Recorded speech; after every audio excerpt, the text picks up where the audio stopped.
추수감사 예배로 모였습니다. 우리가 하나님 앞에 감사한 제목들 확인하면서 찬양하면 좋겠는데요, 특별히는 우리의 삶 가운데 죽을 수밖에 없는 우리 한 사람 한 사람을 구원하신 그 사랑에 감사함으로 먼저 우리가 나아가며 찬양하기를 원합니다.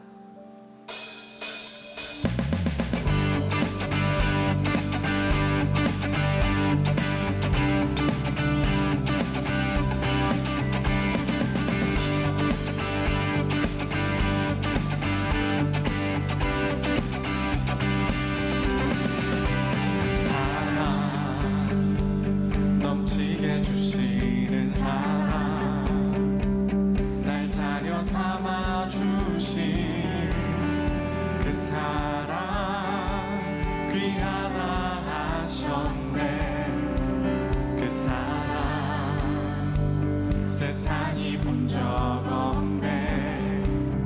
주가 우리 죄 위하여 십자가 달리사 죽기까지 사랑하셨네. 주님 그 사랑 감사해.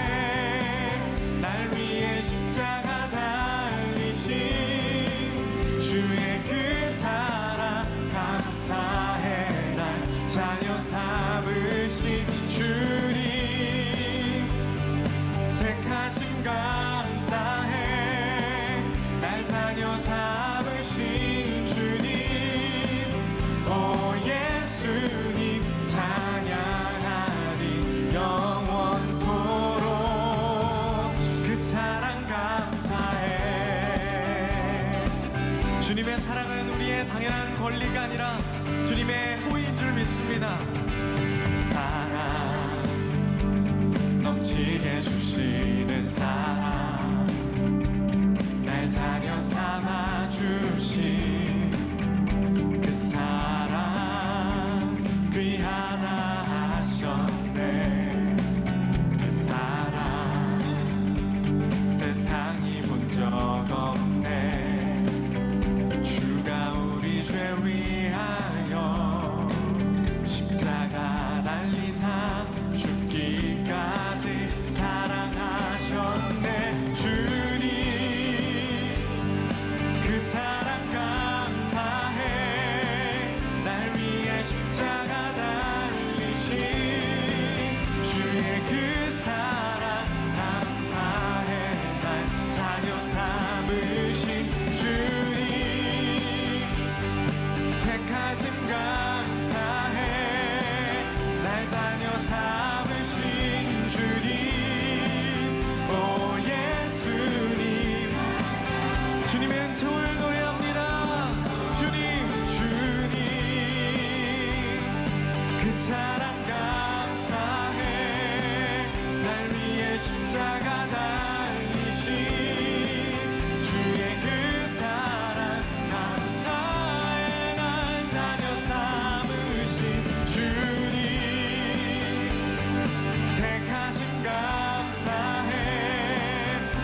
가능하시다면 자리에서 일어나셔서 주님을 찬양하며 주님의 보좌 앞에 서시겠습니다.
사도신경 고백하시겠습니다. 나는 전능하신 아버지 하나님 천지의 창조주를 믿습니다.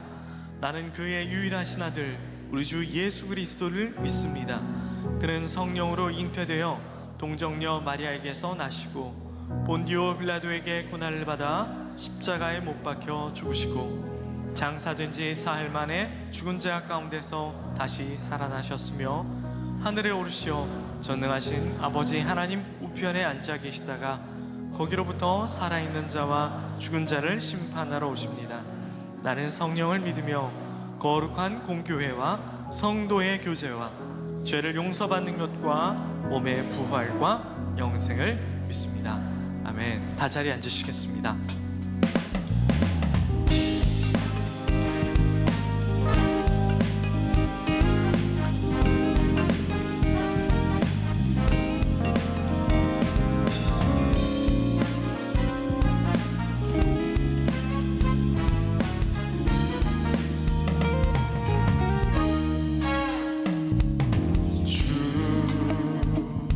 여호와는 광대하시도다.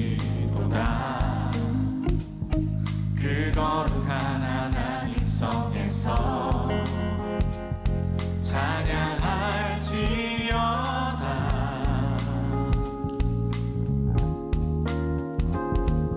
주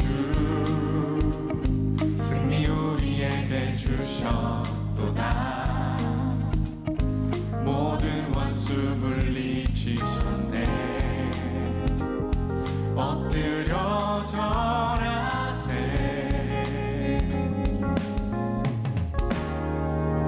다 주의 크신 이름 높이며 우리에게 행하신 위대한 일 감사세.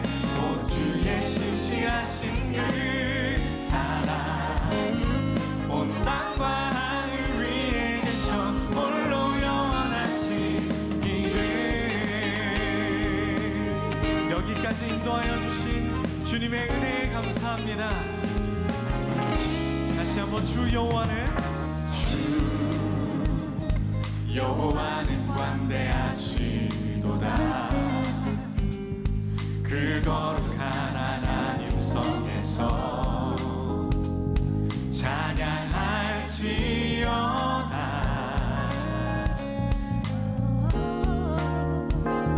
주 승리 우리에게 주셨도다. 모든 원수 물리치셨네. 엎드려 절하세. 우리 함께 주님의 크신 이름 높이며 다 주의 크신 이름 높이며 우리의 행하신 위대한 일 감사세. 오 주의 신실하신 그 사랑 온 땅과 우리 마지막으로 다 주의 크신 이름 높이며 우리에게 행하신 위대한 일 감사세.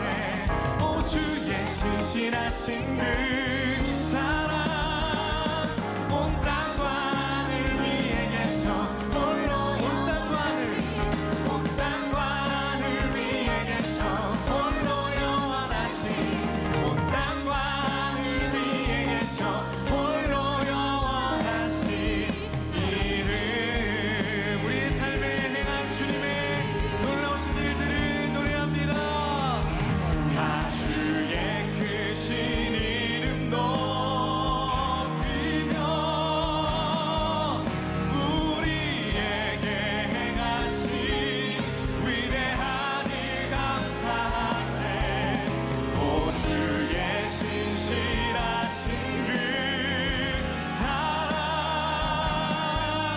온 땅과 하늘 위에 계셔 홀로 다시 한번 다 주의 크신 이름도 주님 우리를 만나 교인 삼아주시고 좋은 교회를 허락하시고 가정을 허락하시고 일터를 주시며 우리에게 소명 주심을 찬양합니다.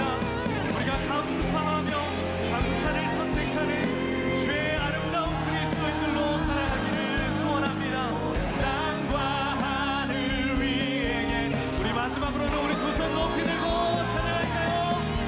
다 주의 크신 이름 높이며 우리에게 행하신 위대한 일 감사하세 오 주의 신실하신 그 사랑 온 땅과 하늘 위에 계셔 홀로 영원하신 이름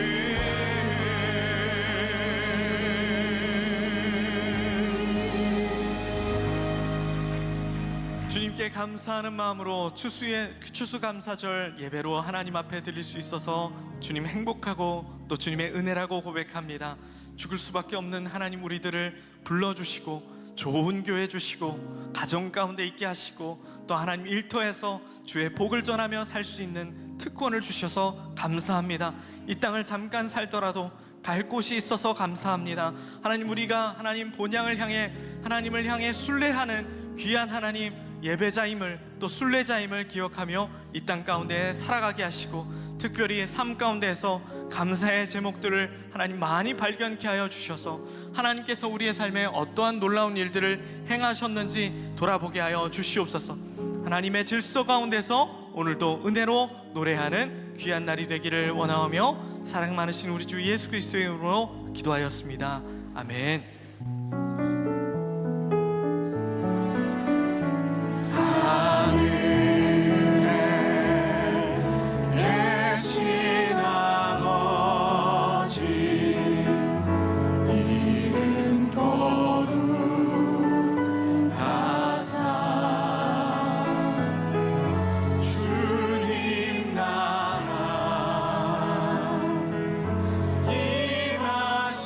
임하시고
너무나 잘 알고 있는 달란트 비유.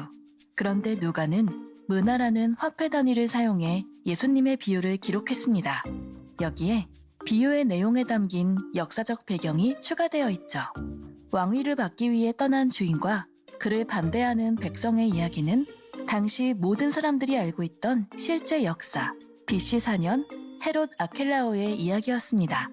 당시 유대 지역을 다스리기 위해서는 지배국가였던 로마로 찾아가 왕위를 수여받아야 했습니다. 예수님 당시 헤롯 대왕의 죽음 이후 아들 아켈라오는 왕권을 받으러 로마로 향했죠.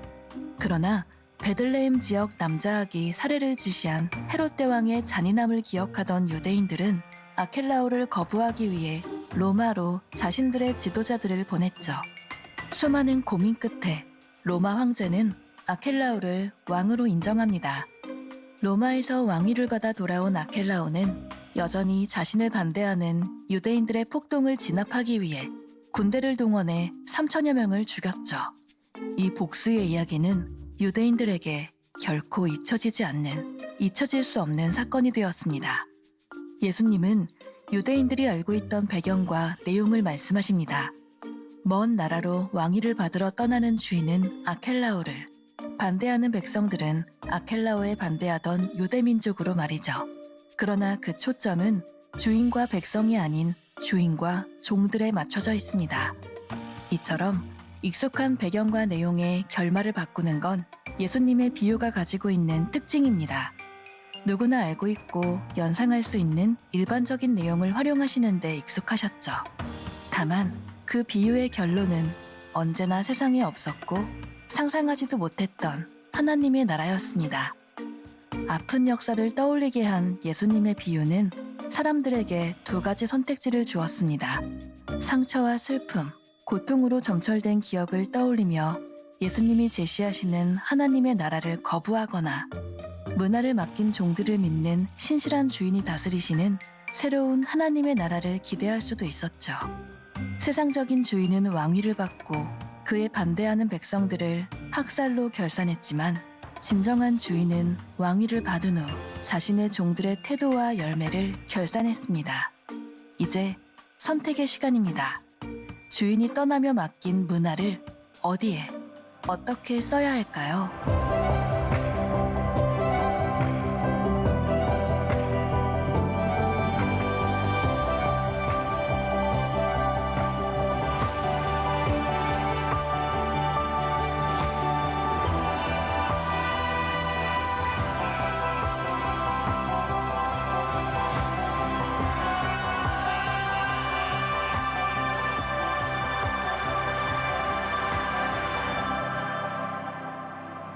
계속해서 예수님의 마음 알기라고 하는 주제를 가지고 예수님의 비유를 가지고 말씀을 나누고 있습니다. 오늘 5번째 시간이에요.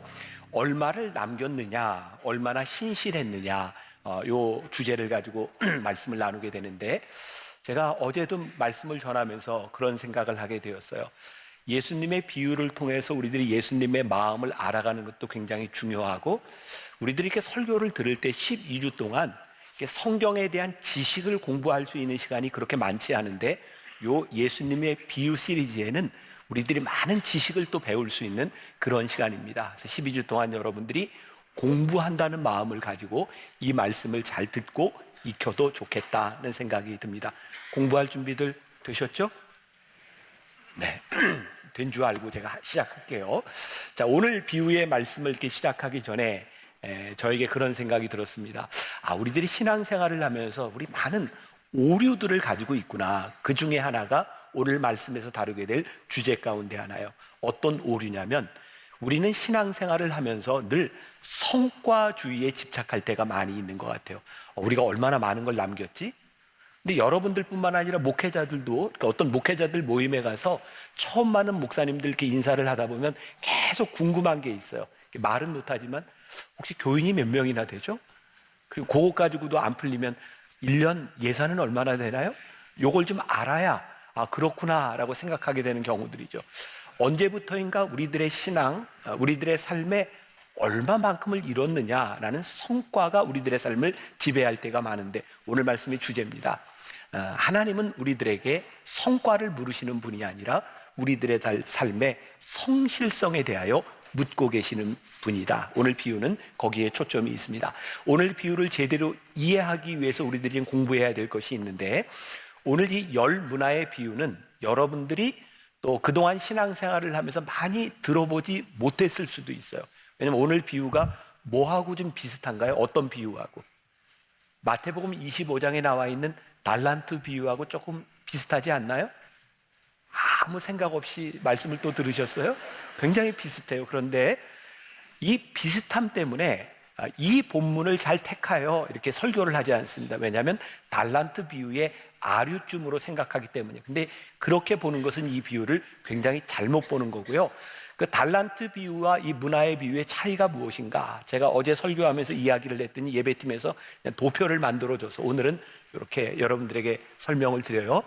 여기 똑같은 주인이 나오는데 달란트의 비유에서는 타국으로 떠나며 자기 소유를 맡은 주인에 대한 이야기, 또 열문화의 비유에서는 왕위를 받아오기 위해 먼 나라로 떠나는 주인, 영어 성경에 보면 노블맨이라고 표현이 되어 있어요. 또 이 분배하는 방식이 다른데 달란트의 비유에서는 각각 5달란트, 2달란트, 1달란트를 3명에게 나눠줬는데 요 문화의 비유에서는 10명에게 똑같이 한 문화씩을 나눠주고 있습니다. 중요한 건 이 단위에도 큰 차이가 있다는 거죠. 1달란트는 6천 데나리온에 해당되는데 1문화는 한 사람의 3개월치 급여에 해당이 됩니다. 오늘날로 얘기하면 1,500만 원쯤 이렇게 이야기하면 괜찮을 것 같아요. 그런데 1달란트, 1달란트는 한 사람의 180개월의 급여에 해당됩니다. 그러니까 오늘날로 계산하면 한 15억 정도에 해당하는 액수입니다. 단위 자체가 틀린 그런 비유고요. 진짜 중요한 건 오늘 이 비유, 문화의 비유는 예수님께서 예루살렘에 들어가시기 전, 뭐냐면 십자가를 지시러 예루살렘에 들어가기로 결정하기 전에 삭개오의 집에서 있었던 이야기고, 이 달란트의 비유는 예수님이 예루살렘 입성 후에 십자가를 앞에 두고 이 비유를 말씀하고 계신 거예요. 그러니까 어떤 차이가 있냐면 달란트의 비유는 바로 종말에 대한 그 비유를 이야기하고 있고, 오늘 이 문화의 비유는 예수님이 재림하시기 전, 우리들에게 종말이 이르기 전 남겨진 시간에 대한 이야기입니다. 여기까지 설명이 좀 됐을까요? 자, 그 다음 넘어가도 될까요? 네, 자, 여기 장소에 우리들이 주의해야 되는데, 예수님께서 삭개오의 집에 들어가셔서 이렇게 말씀하셨어요. 오늘 내 집에 구원이 이르렀다. 그러니까 삭개오의 집에서 이 이야기를 듣고 있던 사람들이 이 집에 구원이 이르렀어? 여러분, 구원이 이르렀다라고 하는 말이 우리들이 영생을 받았다 이런 의미도 있지만 우리들이 마지막이 가까워 왔어? 메시아가 오실 거야? 이렇게 생각하고 있는 사람들이 있었던 거죠. 그럼 우리에게는 언제 구원이 이를까요? 예수님이 이 비유를 통해서 뭐라고 말씀하시냐면, 이 문화의 비유를 통해서, 아니 너희들에게 남겨진 시간에 주인이 다시 와서 너희들이 얼마나 남겼는지를 볼 거야. 그러니까 지금 종말을 생각하지 말고 너희들에게 주어진 시간을 잘 살아, 이렇게 이야기를 하고 있는 겁니다. 그러면 이 한 문화를 주인은 왜 이 종들에게 맡겨 주었을까? 자, 15절에 보면 한 귀인이 왕위를 받아가지고 돌아와서 은화를 준 종들이 각각 어떻게 장사하였는지를 알고자 하여 그들을 부르니. 맡겨준 이유는 뭐예요? 맡겨준 것을 어떻게 잘 사용하는지를 알고자 하여 이 문화를 맡겨 주었다라고 말하고 있는 거예요. 그리고 모든 사람들에게 똑같이 한 문화씩 주고 있어요. 중요한 것은 이 문화를 주고 있는 상황이죠. 조금 전에 여러분들이 영상을 통해서 보셨겠지만 12절, 13절, 14절 그 우리들이 보았던 지식을 가지고 한번 읽어봅시다. 다 같이 12절부터 시작. 이르시되 어떤 귀인이 왕위를 받아가지고 오려고 먼 나라로 갈 때에 그 종 열을 불러 은하 10문화를 주며 이르되 내가 돌아올 때까지 장사하라 하니라.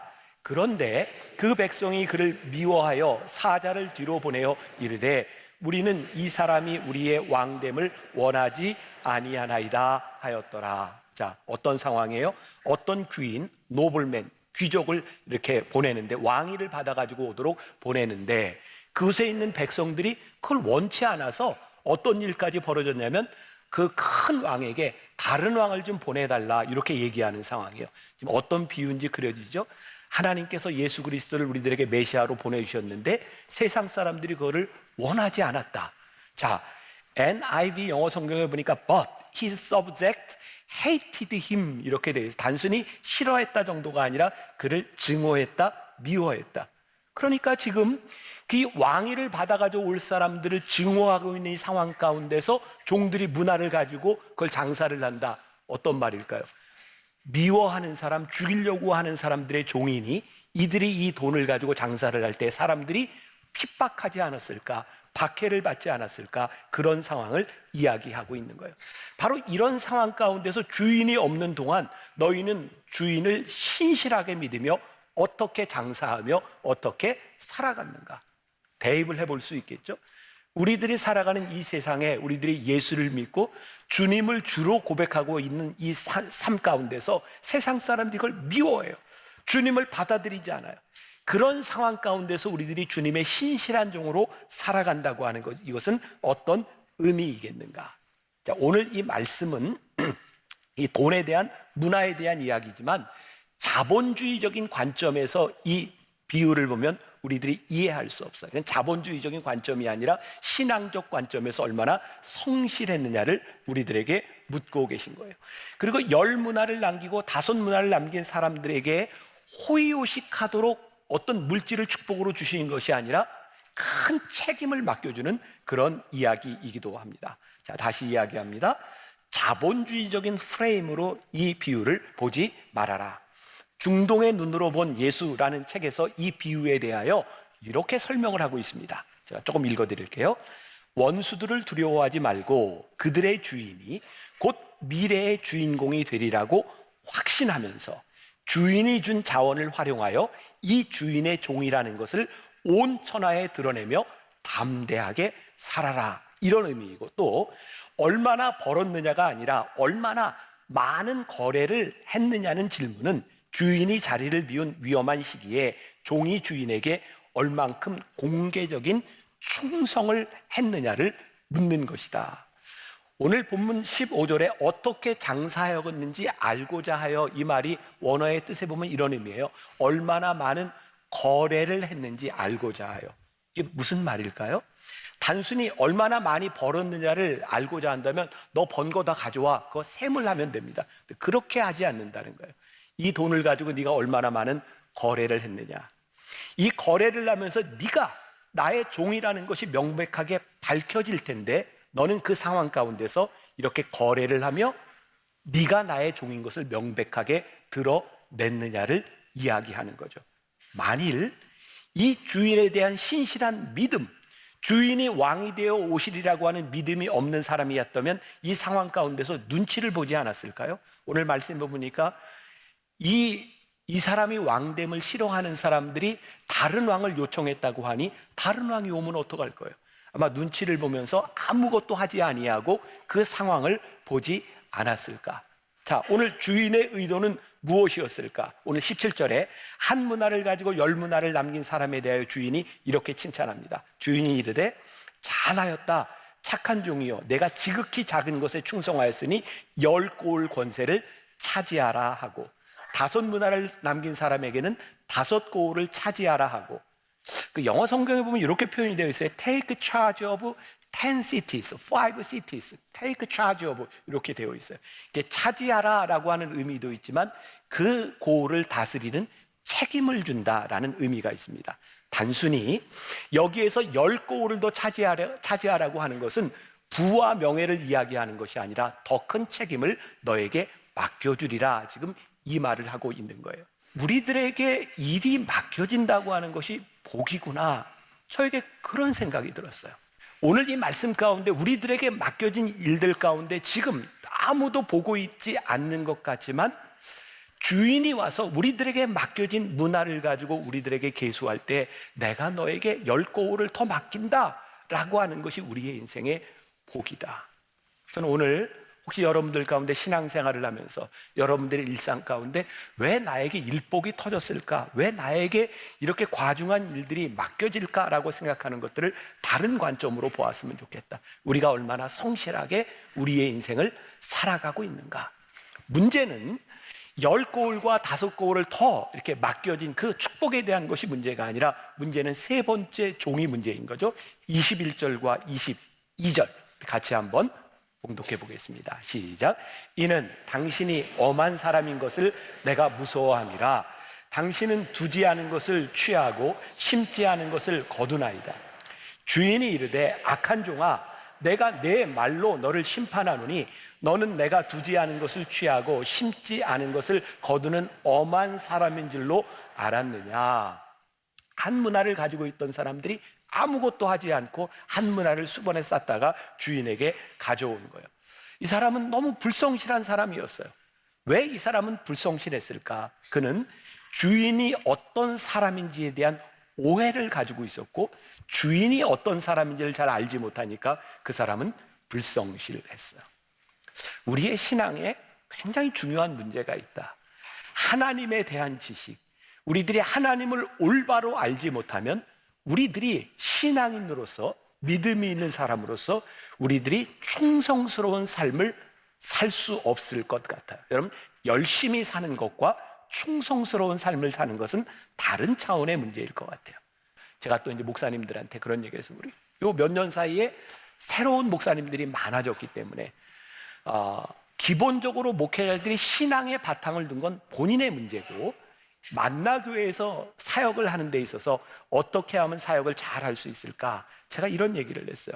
만나교회에서 사역을 잘 하려면, 칭찬을 들으려면 담임 목사인 나를 잘 이해해야 됩니다. 내가 어떤 사람인지를. 저는 어떤 사람이냐면, 목회자들에게 제가 한 이야기예요.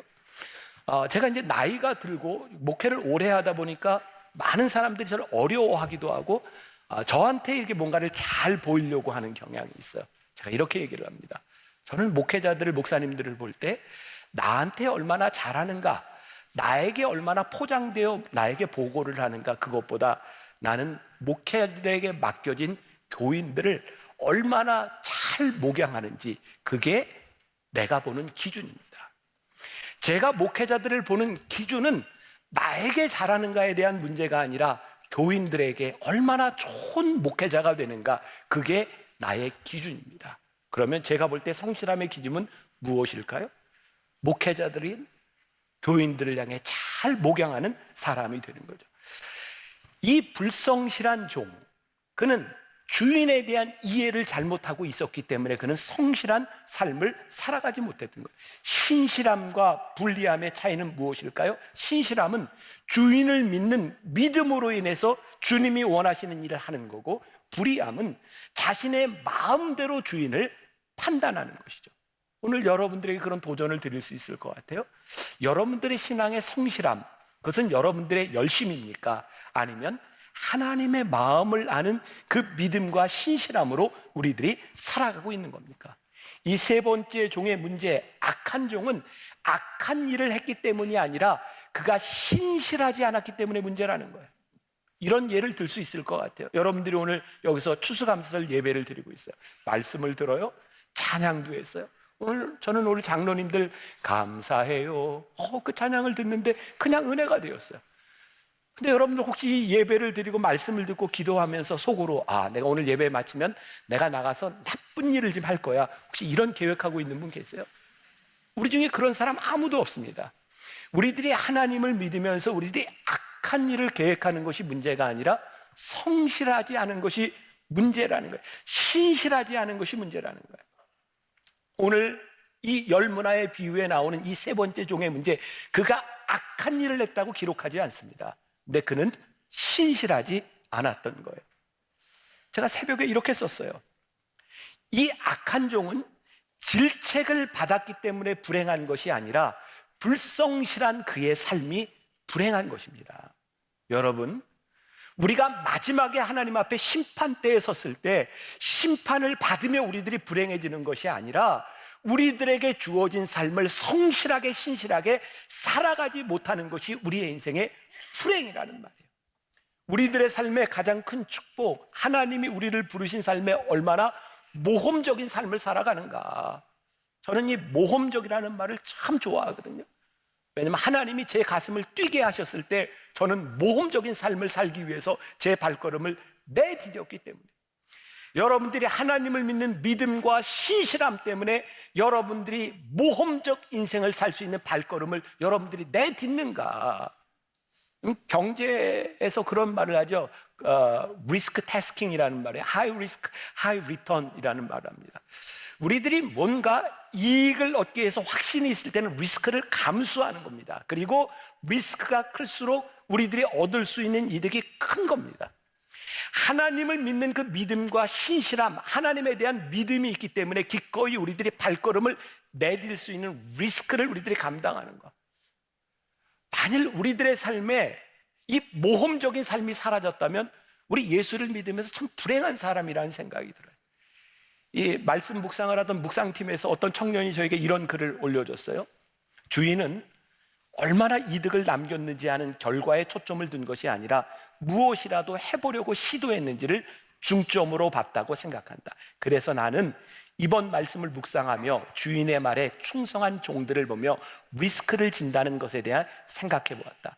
나는 얼마나 내게 주신 사명을 가지고 리스크를 걸고 한계를 넘어서 주님을 위한 한 걸음을 더 나아갔나, 한 번이라도 싸워냈나, 믿음의 한 스텝을 더 걸어봤나. 근데 이 부분에서 제 마음에 딱 와닿았어요. One more step. 하나님이 우리의 가슴을 뛰게 하는, 우리가 신실하신 하나님을 바라보기 때문에 우리들이 one more step. 내가 이 한 걸음 내딛지 않아도 아무도 이야기하지 않지만 나에게 그 신실함과 믿음이 있어서 내가 이 one more step, 내가 살아보았는가? 그거 우리들에게 물어보시겠다는 거예요. 제가 지난주에 영화를 하나 봤습니다. 또 여러분, 저 목사님 맨날 영화만 보나 보다도 이렇게 얘기할지 모르겠어요. 지난주에 그 넷플릭스에 제가 밤에 집에 들어갔는데 피곤해서 그냥 이렇게 소파에 누워가지고 영화를 하나 보면서 그냥 좀 짧은 영화를 하나 봐야 되겠다. 보니까 1시간 30 몇 분짜리 영화였던 것 같아요. 지금 보니까 거의 넷플릭스 영화의 1위를 달리고 있는 탈주라는 영화인데, 제가 뭐 중간중간 졸다 봐가지고 내용이 다 어떻게 이어지는지 모르지만 굉장히 인상적인 부분이 있었어요. 그 영화는 북한 병사가 남한으로 탈주하려고 노력하는, 그리고 그것을 막으려고 하는 보위부 장교와의 그런 이야기입니다. 둘이 아마 알고 있었던 것 같아요. 아무튼 끝까지 막으려고 하고 끝까지 넘어가려고 하는데 그 두 사람이 이렇게 총을 겨누고 대화 가운데 그런 게 있습니다. 야, 너 남한에 가면 너 얼마나 네가 성공한다는 보장 없어. 너 가면 실패할 거야. 근데 이 사람이 이렇게 얘기합니다. 나는 실패하기 위해서 남한에 간다는 거예요. 왜? 거기는 내가 선택하고 실패할 수 있잖아요. 근데 여기서는 내가 실패할 권리가 없어요. 그 대사가 그렇게 멋있었어요. 와, 실패할 수 있는 게 우리들에게 권리구나. 우리들의 인생이 안전에 초점을 둔 것이 아니라 우리들이 실패할 수 있는 가능성이 있는 인생을 살아가는 원모아 스텝을 내딛는다고 하는 것이 우리들에게 복된 일이구나. 한 스텝, 믿음의 한 스텝, 주인을 우리들이 믿기 때문에 신실함 가운데 우리들의 한 스텝을 내딛는 거예요. 여러분, 이 말씀의 중요한 초점이 뭐라고요? 주인은 어떤 성과에 초점을 맞추고 있는 것이 아니라 네가 얼마나 많은 거래를 했니? 네가 나를 믿는 신실함으로 원모아 스텝을 내디뎠는지를 우리들에게 묻고 계신다는 거예요. 근데 우리들이 왜 주저주저해요? 내가 실패하면 어떡하지? 네, 여러분, 실패가 복된 것이라고요. 하나님은 우리들이 무엇을 했느냐를 묻고 계시는 분이지 무엇을 얻었느냐를 묻고 계시는 분이 아니라. 오늘 설교하다 갑자기 돌아가신 아버님이 생각이 났어요. 저희 아버님이 쓰러지시고 제가 이 목회를 감당하게 되니 만나교회를 맡게 됐어요. 지금 생각해 보면 그때 만나교회의 규모가 지금의 한 4분의 1, 5분의 1밖에는 안 됐던 것 같아요. 저희 아버님이 돌아가시기 전에 이 교회 건물을 져놓으시고 빛 가운데, 그죠? 저는 아버지나 저나 태산을 넘어 험곡에도 빛 가운데로 걸어가는 빛 가운데 많이 살았어요. 옛날에는 여기 큰 강단이 있었고 뒤에 이렇게 의자들이 있었던 거 기억나세요? 예, 목사님이 이렇게 설교하고 뒤에서 이렇게 꿇어서 이렇게 기도하는 그런 모습들. 한 번은 저희 아버님이 의자에 엎드려서 기도하는데 이렇게 성전을 크게 져놓고 자리가 텅텅 빈 모습을 보면서 너무 힘드셨던 거예요. 기도하는데 하나님이 그런 음성을 주시더래요. 김 목사, 버스가 출발할 때 처음부터 차서 가냐? 가다 보면 찬다.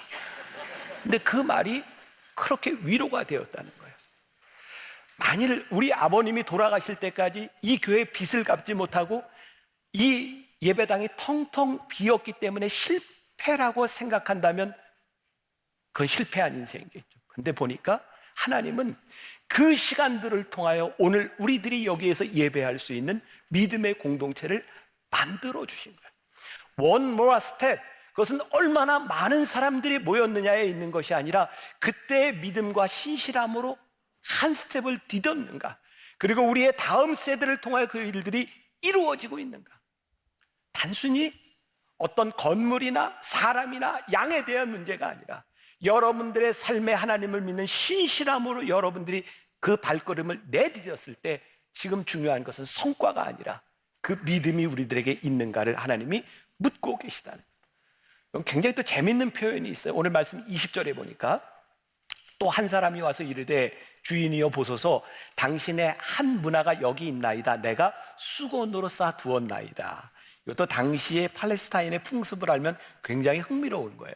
달란트의 비유에 보면 한 달란트를 가졌던 사람들이 그 달란트를 어떻게 해서 땅에 묻었다라고 되어 있잖아요. 그 당시에 남의 돈을 그 한 달란트를 땅에 묻었다가 도적을 맞으면 배상의 책임이 없답니다. 왜? 잘 숨겨두었기 때문에. 그런데 수건에 싸서 두면 잃어버린 돈에 대한 배상의 책임을 져야 된답니다. 왜? 대충 싸서 두었다는 거야. 이 사람이 어떤 사람이었냐? 그는 주인에 대한 아주 불성실한 생각을 가지고 주인에 대한 오해를 가지고, 어떤 오해? 이는 당신이 엄한 사람인 것을 내가 무서워함이라. 당신은 두지 않은 것을 취하고 심지 않은 것을 거두나이다. 여기서 엄한 사람이라고 하는 것은 이 주인을 어떻게 생각했냐면 고리대금 업자 혹은 아주 거칠고 가혹한 사람으로 생각했다는 거예요. 주인을 굉장히 부정직한 사람으로 생각했다는 거예요. 이 주인에 대한 오해를 하고 있어요. 그래서 주인이 화가 나서 이렇게 말해요. 그래, 네가 나를 그렇게 생각했다고 치자. 그러면 네가 이 돈을 은행에 맡겨서 이자라도 나에게 가져오는 것이 옳지 아니하냐. 결국 뭐예요? 주인에 대한 오해는 그가 가지고 있었던 삶의 불성실함이라는 거예요. 그리고 그가 주인에 대한 믿음이 없었다는 거예요. 아, 주인이 진짜 다시 올까?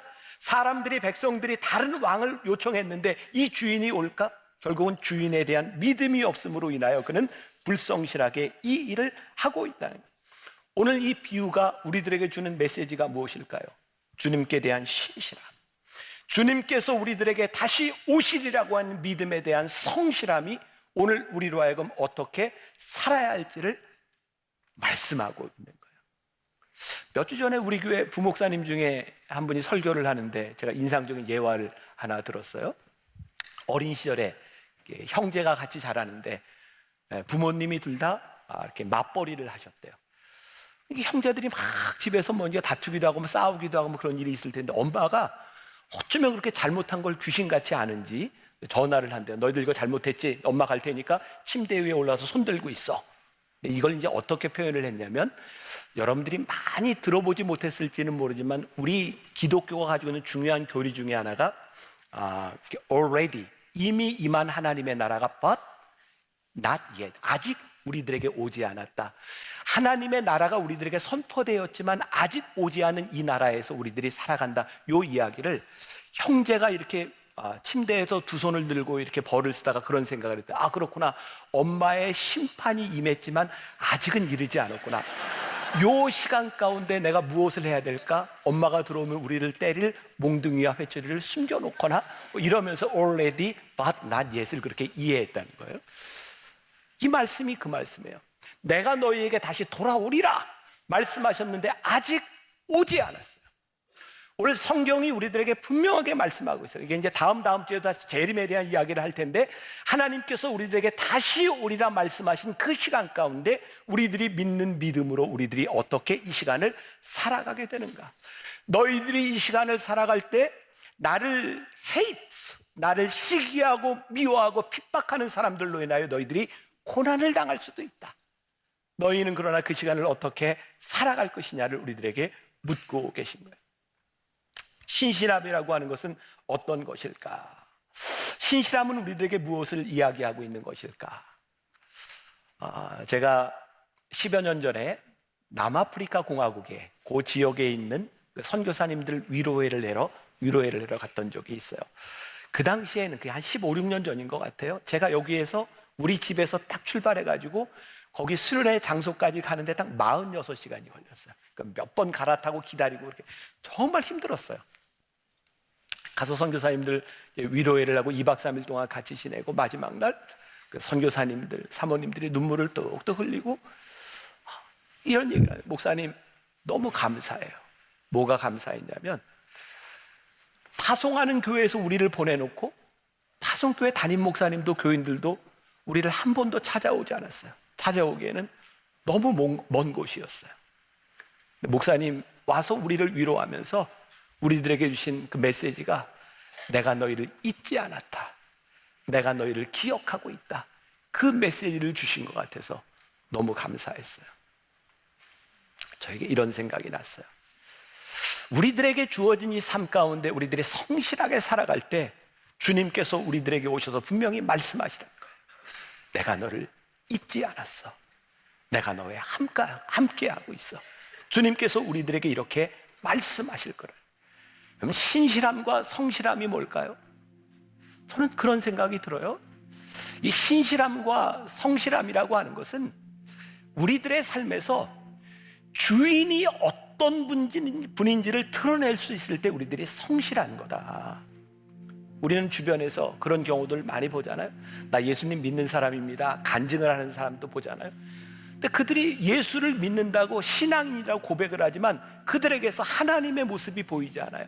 하나님의 성품이 보이지 않아요. 오히려 하나님 나라의 장애물이 되어지는 것처럼 살아가요.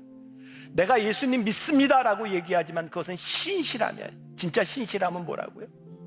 나를 통해서 나를 보내신 주인, 우리 하나님이 어떤 분이신지를 드러낼 수 있을 때 우리에게 신실함, 성실함이 있는 거예요.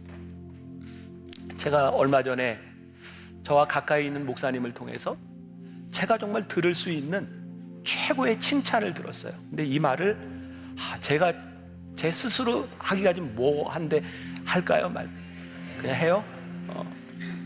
진짜 이거 좀 그래요. 근데 그 목사님이 저한테 이런 얘기 하더라고요. 저한테 목사님 제가 왜 목사님 좋아하는지 알아요? 왜요? 그랬더니 목사님은 강단에 섰을 때 목사님의 모습이 내려왔을 때 목사님하고 똑같아서 내가 목사님 좋아해요. 제가 들을 수 있는 최고의 칭찬이었어요. 진짜 감사했어요. 우리들의 신실함이 뭘까? 우리들이 하나님을 믿고 살아갈 때 우리들이 믿음으로 살아가는 이 삶이 결코 녹록지 않아요. 힘들어요. 어려운 일들이 많아요. 근데 그 일들 가운데서 우리의 신실함이 보여지는가? 어떤 믿음 때문에? 주님께서 우리들에게 다시 오셔서 내가 너 잊지 않았어. 내가 너를 기억하고 있어. 우리를 격려하시고 우리를 물으실 주님을 우리들이 믿기 때문에 우리들이 이 세상 안에서 신실함을 살아갈 수 있는 거예요. 오늘 말씀을 준비하면서 저에게 제일 많이 은혜가 되었던 말이 one more step이었어요. one more step. 내가 주님을 믿는 믿음으로 인해서 내 인생의 모험적인 인생을 살아가기 위해서 신실함으로 한 걸음을 내딛는 인생. 이거는 실패와 성공이 의미가 있는 게 아니에요. 우리가 얼마나 하나님 앞에 신실한 믿음으로 한 걸음을 내딛었는가, 그것이 우리의 인생의 복이다. 오늘 이 추수감사절을 지나면서 여러분들에게 감사해야 될 많은 일도 있지만 우리들이 마지막 때에 하나님 앞에 섰을 때 우리들이 어떤 인생을 살아가는가, 추수에 대한 생각을 하며 또 오늘 이 말씀을 가지고 여러분들이 세상에 나갔을 때 one more step, 믿음의 한 걸음을 내디딜 수 있는 여러분들이 되시기를 주님의 이름으로 간절히 축원합니다.